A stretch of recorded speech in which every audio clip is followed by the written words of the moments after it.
वो मारी जा रहा होता है पीछे, वो वीडियो कॉल पे उस बच्चे को दिखा रहा होता है कि ये तुम इसके प्रोग्राम देखते हो और ये मैं क्या बताऊँ यार। खैर मैं तब बड़ा हेल्पलेस होता हूँ, मैं समझ नहीं आती कि मैं क्या करूँ और किस तरह इससे निकलूँ। मैंने क्या किया ऐसा। खैर वो सरफराज चौधरी कहता है कि इसको ले जाओ, इसकी तरीके से तफ्तीश करो। जबकि मैं डे 1 को आया हूँ, मैं सब कुछ, मोबाइल का पासवर्ड, मैंने लैपटॉप के पासवर्ड, मैंने जीमेल के पासवर्ड, मैंने एक चीज नहीं छोड़ी। मुझे आज जितने ऑफिसर्स थे वहां पे, मुझे एक ऑफिसर आके दिखा दे, बता दे कि डक्की भाई ने हमें ये चीज नहीं दी इसलिए हमने मारा है, वो तफ्तीश के अंदर इस जगह कोऑपरेट नहीं था कर रहा इसलिए हमने मारा है। मुझे एक बंदा आके दिखा दे यार। मेरा 23 दिन का रिमांड लिया मैंने, पहले 23 मिनट के अंदर उनको सब कुछ दिया। अस्सलाम वालेकुम, मैं हूँ मोहम्मद हनीफ, आप देख रहे हैं टुडे न्यूज़ 002। गाइस, डक्की भाई की जो ना 100 दिन की जेल की कहानी ने पूरे पाकिस्तान को रुला दिया, बल्कि पूरे पाकिस्तान क्या सारे वर्ल्ड को हिला दिया उसकी कहानी सुन के। अच्छा गाइस, कहते हैं कि अल्लाह ताला के लाठी जो है ना बेआवाज़ है। वाकई ये बात जो है ना बिल्कुल सच साबित हुआ। जो रिमांड लेने वाले थे आज खुद रिमांड के सकते हैं। कितने के मुखाफात अमल है ये, वाकई में सही कहते हैं। बिल्कुल किसी ने सच कहा कि अल्लाह ताला की लाठी बेआवाज़ है। गाइस, मैं सलाम पेश करता हूँ उस ब्रदर को दोनों हाथों से। उन्होंने माशाल्लाह डक्की भाई की जो साथ दिया, उन्होंने जिस तरह किए वो तो समझ लो अल्लाह ताला उससे उसकी अजर ज़रूर देगा इंशाअल्लाह। दिन दुगनी रात चुगनी वो तरक्की कर पाएगा। उसने उनके घर वालों को मतलब समझ लो एक आग से निकाल के मतलब एक ठंडक दी, समझ लो एक तरह से। माशाल्लाह उन्होंने बहुत ज़बरदस्त मदद किया। इसका सिला इंशाअल्लाह उसको वहाँ भी मिलेगा और इंशाअल्लाह उसको बहुत कामयाबी नसीब होगी। ये देखिए डक्की भाई क्या कह रहे हैं अपनी बातों पे। मैं बहुत सैड हो गया डक्की भाई की बातें सुन के। मैं इदारे के साथ पूरी तरह कोऑपरेट करूंगा और जो भी जज साहब मेरे केस का फैसला लेंगे मैं वो कबूल करूंगा। मेरा और मेरी फैमिली का जो 3.5 माह का एक्सपीरियंस है सिर्फ वो बताने हैं। 16 अगस्त 2025 को जब मैं सो के उठता हूँ तो मैं बड़ा एक्साइटेड होता हूँ, क्योंकि हमने अपने दोस्त वगैरह मेहमान बुलाए होते हैं, हमने अपने घर में दावत रखी होती है, मेरे सब दोस्त आते हैं, बड़ा इंजॉय करते हैं, हम खाना शाना खाते हैं, गपशप लगाते हैं, मेहमान चले जाते हैं। उसके बाद मैं और रूब पैकिंग में लगे जाते हैं, क्योंकि हमें मलेशियन गवर्नमेंट का एक इवेंट है, उधर से इनवाइट आया होता है कि भाई आप आए हमारे लिए कुछ वीडियोस वगैरह बनाएं। पूरे पाकिस्तान से उन्होंने एक मेल और एक फीमेल को चुना, जिसके अंदर मेल में उन्होंने मुझे चुना, बाकी कंट्रीज से भी उन्होंने एक मेल एक फीमेल इनवाइट किए हुए थे। और मैं बड़ा एक्साइटेड था कि पूरे पाकिस्तान के अंदर से उन्होंने एक बंदा चूज करना है और उन्होंने मुझे चुना। मैं बड़ा ऑनर फील कर रहा। हमने बड़ी जल्दबाजी में पैकिंग की, क्योंकि मेहमान आए होते हैं, हमें टाइम नहीं मिलता, और मुझे नहीं पता था कि जब हम पैकिंग करके अपने घर से निकलेंगे तो मेरी जिंदगी का सबसे मुश्किल वक्त शुरू हो जाएगा। मेरे वहमो गुमान में भी नहीं था कि मेरे साथ क्या होने जा रहा है। हम जब पैकिंग करके सामान गाड़ी में रखते हैं, गाड़ी हमारी एयरपोर्ट की तरफ चल पड़ती है। एयरपोर्ट पहुंचते हम सामान अपना अनलोड करते हैं। रात के 9 बजे के करीब हमारी फ्लाइट होती है। हम काउंटर पे जाते हैं और हमें अपना बोर्डिंग पास मिल जाता है। उसके बाद जहाँ पे इमिग्रेशन होनी होती है, जहाँ पे आपके पासपोर्ट पे एग्जिट स्टैंप लगती है, हम जब वहाँ पे पहुँचते हैं तो वो मेरे से पूछते हैं कि आप पे कोई FIR तो नहीं है। मैंने कहा नहीं। कहता आपका साइबर क्राइम में कोई इशू है क्या? मैंने कहा नहीं। कहते आप हमारे साथ आ जाएं। मैं और रूब एक दूसरे की तरफ देखते हैं कि ये क्या हो गया। हम किसी को ऑन टाइम ज्यादा इन्फॉर्म ही नहीं कर पाते हैं। मैंने ज़िया को सिर्फ मैसेज कर दिया कि इस तरह से इशू हो गया, तो शायद हम फ्लाई ना कर पाए, तो आप प्लीज गाड़ी जो है वो एयरपोर्ट ले आओ और हमें यहाँ से पिक कर लो। हमें लगा कि शायद हमें बस सिर्फ फ्लाई नहीं करने देंगे और हम घर जा सकेंगे। 5-10 मिनट के बाद इमिग्रेशन वाले हमसे हमारे मोबाइल ले लेते हैं, कहते हैं कि इसको एयरप्लेन मोड पे लगा दें, और अरूब की तरफ वो इशारा करते हैं कि अगर आप जाना चाह रही हैं मलेशिया तो आप जा सकते हैं। अरूब ने कहा नहीं, अगर साथ मेरे साथ जा रहा है तो मैं चले जाती हूँ, वरना मैं इधर ही ठीक हूँ। शायद ये मेरी गलती ही, मुझे उसको जाने देना चाहिए था, क्योंकि उसके बाद जिस चीज़ से मेरी फैमिली ने गो थ्रू किया है, मैंने यही रिग्रेट किया कि मुझे रूब को मलेशिया भेज देना चाहिए था। इमिग्रेशन वाले हमें एक रूम में बिठाए थे। मैं और रूब बस आपस में गपशप लगा रहे होते हैं कि कोई नहीं कल चले जाएंगे, कोई नहीं दोबारा टिकट करा के परसों चले जाएंगे, इवेंट भी 2 दिन के बाद है, कल चले जाएंगे। हम आपस में यही डिस्कस कर रहे थे। बिल्कुल मेरे अंदर इतना सा भी वहम गुमान नहीं था कि असल में इशू क्या है। 1 घंटे के बाद इमिग्रेशन वाले आते हैं, वो कहते हैं कि आ जाए हमारे साथ। एयरपोर्ट के बाहर NCCI की टीम आई होती है, मुझे वो हथकड़ी लगाते हैं, मेरी गाड़ी में बैठा देते हैं। अरूब कहती है कि मैंने भी साथ आना है। मैंने उसको कहा नहीं, तुम घर चली जाओ, मुझे नहीं पता क्या सीन है, मैं हैंडल कर लूँ। वो गाड़ी भी चल पड़ी थी, गाड़ी सीधा चलेगी NCCI ऑफिस गुलबर्ग। इस वक्त यूट्यूबर डकी भाई की गिरफ्तारी का हर तरफ चर्चा है। डकी भाई को लाहौर एयरपोर्ट पर उस वक्त गिरफ्तार किया गया जब अब इन्होंने मुल्क जा रहा था। NCCI लाहौर ने मारूफ यूट्यूबर साधु रहमान और डकी भाई के खिलाफ मुख्तलिफ इल्जाम के तहत मुकदमा दर्ज कर लिया। साइबर क्राइम एजेंसी ने यूट्यूबर साद और डकी भाई के खिलाफ मुकदमा दर्ज कर लिया है। मशहूर यूट्यूबर डकी भाई कल रात से गिरफ्तार है। पाकिस्तान के सबसे मशहूर यूट्यूबर डकी भाई एक बार फिर बड़ी मुश्किल में फंस गए हैं। मुलजिम को गुज़श्ता रात लाहौर एयरपोर्ट से गिरफ्तार किया गया था। यूट्यूबर डकी भाई बड़ी मुश्किल में, हुक्म जारी, मदाहों के लिए बुरी खबर। डकी भाई डकी भाई डकी भाई डकी भाई डकी भाई डकी भाई डकी भाई। रात के तकरीबन 11 बजे हम NCCI ऑफिस पहुंच जाते हैं। हथकड़ी मुझे लगी हुई थी, मुझे ऊपर एक रूम में लेके गए। जब मैं NCCI के ऑफिस पहुंचता हूं तो वहां पे 6-7 ऑफिसर्स बैठे होते हैं। मेरी हथकड़ी वो खोल देते हैं, मुझे कुर्सी पे बिठा देते हैं और मेरी इंटेरोगेशन शुरू हो जाती है। वहां पे मेरे से क्वेश्चन करते हैं एप्लीकेशंस के प्रमोशन के बारे में। वहां पे मुझे पहली बार आइडिया होता है कि मेरा इस इशू पे मुझे एयरपोर्ट पे रोका गया। खैर मेरे से वो जो सवाल करते गए मैं उनको बताता गया। मेरे पास 3 मोबाइल थे, मैंने तीनों मोबाइल के पासवर्ड उनको दिए। उन्होंने मेरे से मेरे जीमेल अकाउंट के पासवर्ड पूछे, मैंने वो भी उनको ऑन द स्पॉट दिए। उन्होंने मेरे से मेरे लैपटॉप का पासवर्ड पूछा, मैंने उनको ऑन द स्पॉट दिया। ऐसा भी नहीं कि मैंने उनको कोई बहाना लगाया हो कि मैं पासवर्ड भूल गया हूं, because I had nothing to hide. मैं इदारे के साथ कोऑपरेट करना चाहता हूं। मैं ये नहीं चाहता कि इदारा ये सोचे कि मैं कुछ छुपा रहा हूं। मेरा 23 दिन का रिमांड लिया गया। वो सारी इन्वेस्टिगेशन मैंने पहले 23 मिनट के अंदर दे दी थी। कई घंटे गुजर जाते हैं और तमाम ऑफिसर्स मेरी इंक्वायरी लेके चले जाते हैं, सिवाय एक के, जो मेरे इन्वेस्टिगेशन ऑफिसर्स थे, असिस्टेंट डायरेक्टर शुएब रियाज साहब। मेरे आईओ के अलावा जब तमाम ऑफिसर्स चले जाते हैं तो एक प्राइवेट बंदा बाहर से अंदर आता है। तो आईओ मुझे कहता है कि तुझे पता है कि तेरे पे FIR होने वाली है। मैंने कहा यार मुझे थोड़ा सा एक्सप्लेन कर देंगे मेरे पे केस क्या है और क्या FIR और मैंने किया क्या है। तो जो प्राइवेट बंदा था जो बाद में आया था ना, वो कहता कि यार तेरे बहुत बड़े मामला आते हैं, तेरा बहुत बड़ा मैटर है, तेरे पीछे ISI है, तेरे पीछे MI है, तेरे पीछे क्या क्या एजेंसी है। कहता तुझे पता ही नहीं है कि तूने क्या किया। तो वो मेरे पे ये इंप्रेशन डाल रहा कि हर इदारा जो है वो मेरे पीछे पड़ गया। साथ ही कहता कि लेकिन अगर आप हमारे साथ कोऑपरेट करेंगे तो हम आपके साथ कोऑपरेट करेंगे। मेरा तो काम ही कोई नहीं है। मैं सुबह उठता हूँ, फैमिली को टाइम दिया, बेगम को टाइम दिया, एक आधे दोस्त को टाइम दिया, जाके व्लॉग वगैरह बना लिया, घर आए सो गए, दैट्स इट। इसके अलावा मेरी लाइफ में कुछ है ही। मेरे माइंड में 100 सवाल आना शुरू हो गए, लेकिन मेरे पास जवाब किसी का नहीं था। फिर उन्होंने मेरे पे FIR दे दी, मुझे हवालात में बंद कर दिया। मैंने जिंदगी में कभी हवालात नहीं देखी थी। उस रात मैं नहीं सोया, मैं जागता रहा, रोशनी होगी। हवालात में सिर्फ एक ही लड़का था, मैंने उससे भी कोई ज्यादा बातचीत नहीं की। सुबह 10-11 बजे के करीब एक बंदा आया, उन्होंने मुझे हथकड़ी लगाई और मुझे कोर्ट ले गए कि आपको जज साहब के सामने पेश करना है। मेरी फैमिली में से किसी भी बंदे ने आज तक कोई कोर्ट, कोई कचहरी, कोई पुलिस स्टेशन, कोई हवालात, कोई थाने, उनमें से किसी चीज का उनको नहीं था पता। जज साहब ने 2 दिन का रिमांड दे दिया। मुझे तो रिमांड का मतलब ही नहीं था पता। मुझे हथकड़ी लगा के फिर से NCCI ऑफिस ले जाते हैं और मुझे हवालात में बंद कर देते हैं। उससे नेक्स्ट डे की बात है, मेरी इन्वेस्टिगेशन चल रही होती है। Additional director NCCI Sarfaraz Chaudhary साहब वो अचानक कमरे में आते हैं, मेरी तरफ देखते हैं, कहते हैं कि ए मुंडाई। आईओ कहते हैं हाँ जी। कहते हैं इसको लेके आओ मेरे पास। आईओ हथकड़ी पकड़ता है, मेरे हाथ पे लगाता है और कहता चल। मुझे जब हथकड़ी लगा के एडिशनल डायरेक्टर रूम में लेके जाते हैं तो वहाँ पे 5 ऑफिसर्स बैठे होते हैं। एडिशनल डायरेक्टर सरफराज चौधरी साहब मेरे से पूछते हैं कि तुम कौन से एप्लीकेशन के कंट्री हेड हो। मैंने कहा सर मैं किसी एप्लीकेशन का कोई कंट्री हेड नहीं हूँ। वो अपनी कुर्सी से अचानक उठता है, कहता तेरी माँ किधर से आता है पैसा तेरे पास। मैंने कहा सर मैं यूट्यूबर हूँ, मेरे 8 मिलियन सब्सक्राइबर हैं, उधर एडसेंस अभी मैं बात कर ही रहा होता हूँ। कहता है कि तुम मेरे वतन अजीज के बच्चों को खराब कर रहे हो, क्या करता है तुम्हारा बाप। मैंने कहा जी यूनिवर्सिटी के अंदर प्रोफेसर है। तो कहता तुम इतने क्यों हो। मैं चुप रहता हूँ। वो चीख के बोलते, कहता बोल। मैंने कहा जी सर मैं सिर्फ वीडियोस बनाता हूँ, मैं यूट्यूबर हूँ। माँ बहन की गालियां वो देता रहता है। उसने मेरे मुंह पे बहुत जोर का थप्पड़ लगाया। मैं बिल्कुल चुप होकर ऐसे मुंह नीचे करके खड़ा हो गया। तो कहता मुंह ते कर।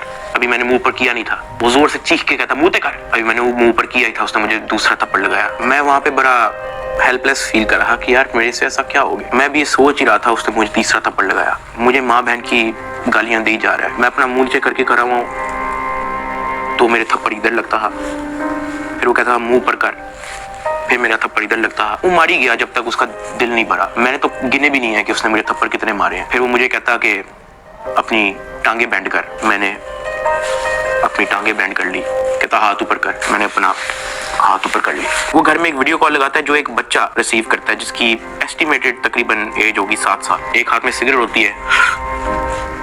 वो उस बच्चे से पूछता है कि डकी भाई को जानते हो। वो बच्चा कहता है जी।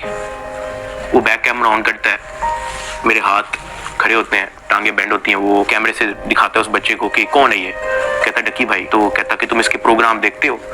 कहता जी। वो पीछे जो प्राइवेट मुलाजिम खड़ा होता है जो बहुत जोर का पीछे थप्पड़ मारता है। सरफराज चौधरी साहब उस 7 साल के बच्चे को कहते हैं ये देखो इसके साथ क्या हो रहा है, आप देखोगे तुम इसका प्रोग्राम? कहता नहीं। चलो फटाफट इसको गालियां दो। बच्चा कहता है कि सरफराज चौधरी साहब कहते हैं और का बच्चा। सरफराज चौधरी साहब कहते हैं और का बच्चा। थप्पड़ वो मारी जा रहा होता है पीछे। वो वीडियो कॉल पे उस बच्चे को दिखा रहा होता है कि ये तुम इसके प्रोग्राम देखते हो और ये मैं क्या बताऊं यार। खैर मैं तब बड़ा हेल्पलेस होता हूँ, मैं समझ नहीं आती कि मैं क्या करूं और किस तरह इससे निकलूं। मैंने क्या किया ऐसा? खैर वो सरफराज चौधरी कहते हैं कि इसको ले जाओ, इसकी तरीके से तफ्तीश करो। जबकि मैं डे 1 को आया हूँ, मैं सब कुछ, मोबाइल का पासवर्ड, मैंने लैपटॉप के पासवर्ड, मैंने जीमेल के पासवर्ड, मैंने एक चीज नहीं छोड़ी। मुझे आज जितने ऑफिसर्स थे वहां पे, मुझे एक ऑफिसर आके दिखा दे, बता दे कि डक्की भाई ने हमें ये चीज नहीं थी दी, इसलिए हमने मारा है। वो तफ्तीश के अंदर इस जगह कोऑपरेट नहीं था कर रहा, इसलिए हमने मारा है। मुझे एक बंदा आके दिखा दे यार। मेरा 23 दिन का रिमांड लिया मैंने, पहले 23 मिनट के अंदर उनको सब कुछ दिया। मुझे ऊपर ले गए, मेरे से एक बंदा मिलने आया हुआ था, जावा फूड्स, मेरा एक जाने वाला था जिसने हमारे घर में, जब हमारे घर में दावत थी तो उसकी केटरिंग की थी। अब क्योंकि मुझे फ्रेश मार के ऊपर लेके गए थे, मेरी आंखों में आंसू थे, तो वो जब मिलने आया हुआ था वो अचानक अपनी सीट से खड़ा हुआ और उसने मेरी तरफ देखा कि क्या हुआ है। मैंने कहा कि यार मैं इनके साथ पूरी तरह कोऑपरेट कर रहा हूँ, वो फिर भी मुझे मारी जा रहे हैं, मुझे माँ बहन की गालियां दे रहे हैं। तो अगर आपकी यहाँ पे किसी ऑफिसर से बातचीत है, आप उनसे काइंडली रिक्वेस्ट करें कि यार मुझे मारे कम, या मुझे तब मारे जब मैं आपको कुछ छुपा रहा हूँ या आपको कुछ गलत बता रहा हूँ, तब मार लें, लेकिन मुझे मारे कम। वो बड़ा परेशान हुआ, वो बाहर चला गया, कुछ खाने को मेरे लिए लेके आया था, पिज्जा या कोई बर्गर लेके आया था। बाहर जाके मुझे नहीं पता कि उनके जानने वाले थे जुनैद सलीम जो एंकर हैं, उन्होंने कहीं उनको बात बता दी। जुनैद सलीम साहब ने जो है वो अपने पॉडकास्ट के अंदर इसका जिक्र कर दिया कि मेरा एक जानने वाला वहां पे गया तो डक्की भाई इस हालत में था। तो जुनैद सलीम साहब ने जो है वो इस चीज का पॉडकास्ट दे दिया। ज़ेरे हिरासत जब डक्की भाई थे तो कुछ लोग उनसे मिलने गए, तो उन्होंने कहा कि आप पिज़्ज़ा खाएंगे, तो डक्की भाई जवाब में उनके पाँव पड़ गया जो उनसे मिलने आए थे और बिलक बिलक के रोने लगा और कहने लगा पिज़्ज़ा को छोड़े, उनसे कहे मुझे मारें कम। ये नहीं कहा कि मुझे ना मारें, मगर मुझे मारें कम, बहुत मार रहे हैं। जो फिर मेरे लिए अंदर प्रॉब्लम हुई, मुझे फिर इस बात पे डांट पड़ी कि मैं आगे बात आउट कर रहा हूँ। खैर मैंने फिर डिसाइड किया कि मैंने अब बोलना ही नहीं, मुझे जितना मर्जी मारे, मैंने किसी को नहीं बताना। मुझे हवालात में वापस बंद कर दिया इन्होंने। थप्पड़ किसने मारा था? थप्पड़ वो एहलकारों ने मारा था। थप्पड़ तो एडिशनल डायरेक्टर ने भी मारा था, मैं आपको बताता हूँ जी। डक्की भी आगे बताएगा कि मुझे चपेड़े किसने मारी थी, और वो बेचारा एक बात कहता था कि यार मुझे मारो ना, मैं कॉपरेट तो कर रहा हूँ, मुझे मारो ना। जब इसको पेश करने लगे थे डक्की को, तो भाई वो आपको बताया था कि मैं इसको थप्पड़ मार के लाया हूँ। हाँ, तो वो थप्पड़ मार के लाए, वो मारते थे इसको। अब मैं आपको बताना चलूं कि इस पूरी इन्वेस्टिगेशन के दौरान ये जो असिस्टेंट डायरेक्टर शुएब रियाज जो मेरा इन्वेस्टिगेशन ऑफिसर था, उनका जो फ्रंटमैन था, उसको सिर्फ इस काम के लिए रखा हुआ था कि वो मेरे से पैसों की डिमांड करे। उसने तब मेरे से पूछा कि यार तू बेवकूफ है। मैंने कहा क्या हुआ है? कहता यार तेरे पीछे आने वाला कोई नहीं। मैंने कहा यार मेरी फैमिली कभी इन चक्करों में पड़ी नहीं है। तो कहता नहीं तू बेवकूफ है, तुझे समझ नहीं आ रही कि मैं क्या कह रहा हूँ, तुझे अपना मसला नहीं हल करना। मैंने कहा नहीं मुझे नहीं समझ आ रही आप क्या कह रहे हैं। कहता कि तेरा कोई दोस्त पीछे आने वाला, कोई तेरा भाई, कोई तेरा आउट ऑफ कंट्री कोई दोस्त रहता हो, कोई तेरे पीछे आने वाला नहीं। मैंने कहा कि मेरी तो बातचीत ही नहीं है किसी से, तो मैं किसको क्या कहूँ। तो कहता कि ये जो तेरा आईओ है ना, सारी गेम इसके हाथ में, इसने जो लिखना है तेरे साथ वही होना है, तो तू अगर इसके साथ ताउन करेगा तो तेरा मसला हल हो जाएगा। मैंने कहा मैं समझा नहीं आपकी बात। कहता कि भाई लगता है तुझे सारा पैसा कब्र में लेके जाना है, पैसे आप फिर कमा लोगे, आप अपना मसला हल करो। मैंने कहा मैं इन चक्करों में कभी भी नहीं पड़ा,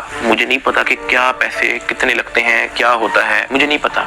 आप मुझे बताओ आप कहना क्या चाह रहे हो। कहता कि तेरा जो मसला है ना वो 7-8 के अंदर हल हो जाएगा। पहले मुझे लगा कि कोई 7-8 लाख की बात कर रहा है कि कोई 7-8 लाख के अंदर मेरा मसला हल हो जाएगा। मैंने कहा 7-8 लाख? कहता नहीं तू लाखों में ही रही। मैंने कहा 7-8 करोड़?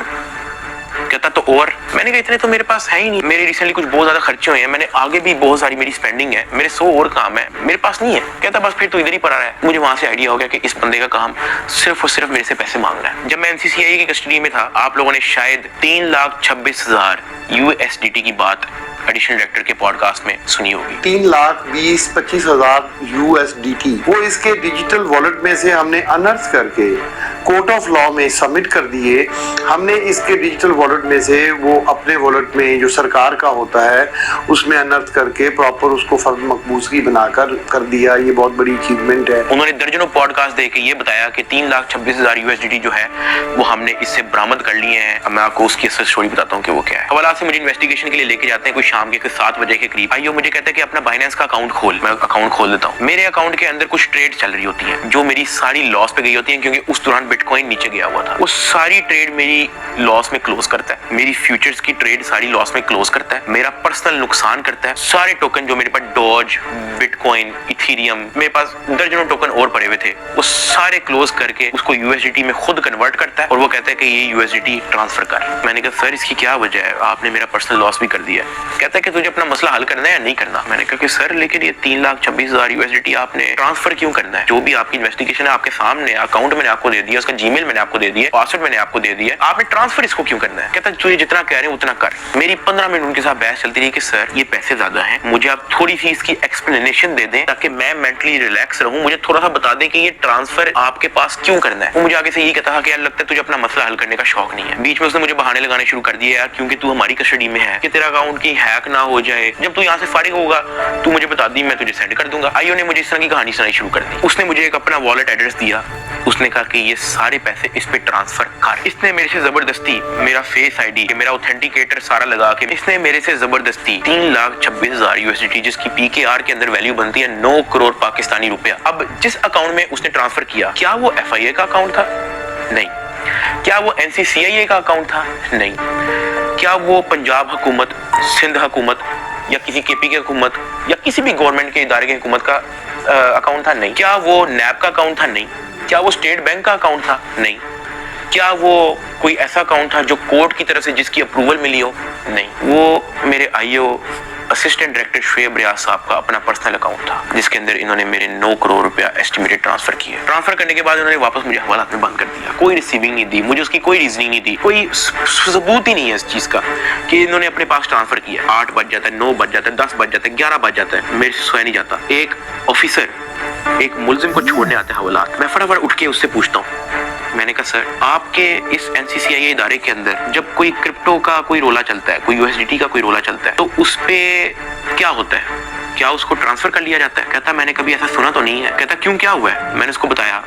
मैंने कहा IO ने मेरे 9 करोड़ रुपया USDT ट्रांसफर कर लिया अपने पास। कहता अच्छा, तो उसने आपको कोई रिसीविंग दी है? मैंने कहा नहीं। कहता ऐसा होता तो नहीं है वैसे, लेकिन अगर आप कहते हो तो मैं किसी से पूछ लूं। मैंने कहा जी पूछ ले, मैं बड़ा टेंशन में हुई। उस पूरी रात मैं नहीं सोया। अगले दिन सुबह के कोई 10-11 बजे के करीब एक बंदा आता है, मुझे लेके जाता है ऊपर ऑफिस में। मुझे इतनी जोर का वो थप्पड़ लगाता है, मेरे ख्याल से मेरे पूरे 3 महीने के अंदर सबसे ज्यादा जोर का थप्पड़ वो वाला थप्पड़ था जिसकी मैं अभी बात कर रहा हूँ। क्योंकि वो मुझे बता के नहीं लगाया जाता, वो मेरे पीछे से लगाया जाता है, मेरे सर पे इतना बड़ा उस बंदे का हाथ होता है। मुझे इतनी जोर का थप्पड़ लगाते हैं, मेरे यहाँ से मेरे ज़हन का मवाद, अंतरियां सारी मेरी आंखों से बाहर निकलने को करी। मैं इवन एक पॉइंट पे मेरा विजन ब्लरी हो गया, मेरा विजन काला हो गया, मैं बेहोश होने वाला था। इतनी जोर का वो थप्पड़ था। उसने कहा कि हर चीज बतानी जरूरी होती है। मैंने कहा कि सर मेरे 9 करोड़ रुपया आप ट्रांसफर कर लो, मुझे उसकी कोई रीजनिंग ना दो, मुझे उसकी कोई रिसीविंग ना दो, मैं अपना मुंह कैसे बंद रखूं? इतनी सी बात पर मुझे फिर से एक और थप्पड़ लगाया। मुझे IO के पास ले गया। IO कहता कि यार तुझे अपना मसला हल करने का शौक नहीं है।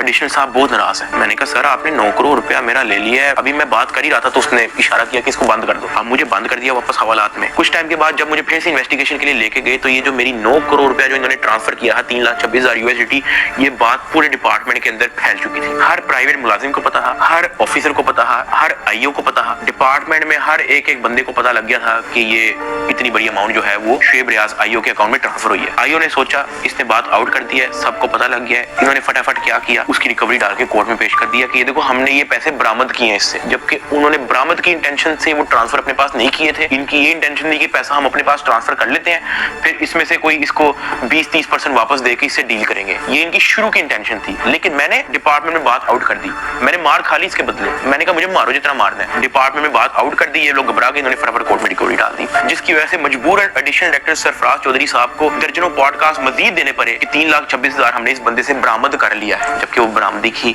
नीयत से ट्रांसफर नहीं किया गया। हाँ, वो तो मैंने डिपार्टमेंट में बात आउट कर दी, तो फिर आपको स्टोरी बनानी पड़ी इसकी। 3,20,25,000 USDT कोर्ट ऑफ लॉ में सबमिट कर दिए। जब मुझे इन्वेस्टिगेशन के लिए फिर से लेके गए तो वहां पे एक और बंदा आया था अपने काम से। मैं आप लोगों को उसका नाम तो नहीं बता सकता, लेकिन हम लोग उसका नाम रख लेते हैं बिग ब्रदर। ये बिग ब्रदर जो है, आपने वीडियो के एंड तक याद रखना है। वो अपने किसी काम से आया था, उसने मुझे देखा, उसने मेरे से पूछा कि यार डक्की तेरे पे केस क्या है? मैंने कहा एप्लीकेशन प्रमोशन का केस है। तो कहता कि तेरा मैटर कहाँ तक पहुंचा है? मैंने कहा कि मैं तो पूरी तरह ताउन कर रहा हूँ, मैं तो सब कुछ इनको दे चुका हूँ, मुझे नहीं पता कि इनको अब मेरे से और क्या चाहिए, लेकिन मैं तो पूरी तरह इनके साथ कोऑपरेट कर रहा हूँ। तो कहता अच्छा। उसने उसे सर हिलाया और कहता कि क्या ये लोग तेरे से कोई पैसे भी मांग रहे हैं? अब क्योंकि मैं उस बंदे को पहली बार मिला हूँ, मैं नहीं जानता कि वो कौन है, मैंने उसको कहा कि नहीं, मेरे से कोई पैसे नहीं मांग रहा। उसने ऐसे सर हिलाया, कहता अच्छा चल ठीक है, अच्छा लगा तेरे से मिलके। वो अपने कामों में लग गया। खैर मेरी इन्वेस्टिगेशन के बाद उन्होंने फिर से मुझे जेल में हवालात में बंद कर दिया। इन्होंने अपनी पूरी कोशिश की कि हम इससे पैसे लें, हम इससे पैसे का पूछें। जब इनको आइडिया हुआ कि मैं इनको किसी भी तरह से एंटरटेन नहीं कर रहा, इन्होंने बहाने से मेरी फैमिली को बुला लिया। अरूब और मेरी अम्मा, उनको ये कह के बुलाया गया कि मेरी उनके साथ मुलाकात। मुझे जब हवालात से ऊपर लेके गए तो अरूब बैठी हुई थी और उसकी इंटेरोगेशन हो रही थी। उसका मोबाइल जो है वो इन्वेस्टिगेशन ऑफिसर के हाथ में था। तो मैंने इन्वेस्टिगेशन ऑफिसर शुएब रियाज साहब से पूछा कि ये आपने इनका मोबाइल क्यों लिया? तो कहता कि इन पे भी FIR होगी। तो अरूब घबरा गई, उसने कहा मेरे पे FIR क्यों होगी? उसने कहा कि आपने तो हमें साथ से मिलने के लिए बुलाया है, मुझे और मामा को के साथ से मुलाकात हो जाएगी। तो कहता कि नहीं, FIR हो ना हो, कि जो आपके शोहर की FIR है इसी में बड़ी जगह है, हम आपको इसी में नामजद करेंगे। अरूब घबरा गई। मैंने अरूब की तरफ देखा, मैंने अरूब की तरफ इशारा किया कि मैंने कहा बस बिल्कुल चुप होके बैठ जाओ, बस ये वक्त गुजारो, बस इस वक्त हम कुछ नहीं कर सकते। खैर वो अरूब से कुछ क्वेश्चन उन्होंने पूछने शुरू कर दिए। मैंने यही कोशिश की कि मैं जल्दी से जल्दी अरूब को वापस भेज दूं घर। उसका मोबाइल वापस मिले ना मिले डजंट मैटर, वो घर जाए। आईओ ने अरूब का मोबाइल रख लिया। मैंने अरूब को कहा कि अब तुम घर जाओ और तुमने वापस नहीं आना। जब अरूब घर गई है तो उसने जब वकीलों से डिस्कस किया तो वकीलों ने कहा कोई बात नहीं, हम प्री अरेस्ट बेल करवा लेंगे। तो अरूब ने कहा ओके। अगले दिन उन्होंने जाके प्री अरेस्ट बेल करवा ली।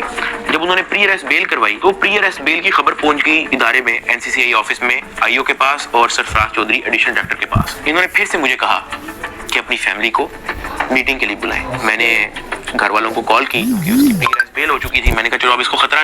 गाइस ये थी डक्की भाई की कहानी। अल्लाह ताला डक्की भाई को सब्र दे, कामयाबी अता फरमाए, इस केस से जल्द अज जल्द छुटकारा पाए। आमीन सुम्मा आमीन। उम्मीद करता हूँ कि आपको ये वीडियो पसंद आया होगा। आपको वीडियो पसंद आया तो लाइक करें, शेयर करें, कमेंट करें, सब्सक्राइब करें। अल्लाह हाफिज़।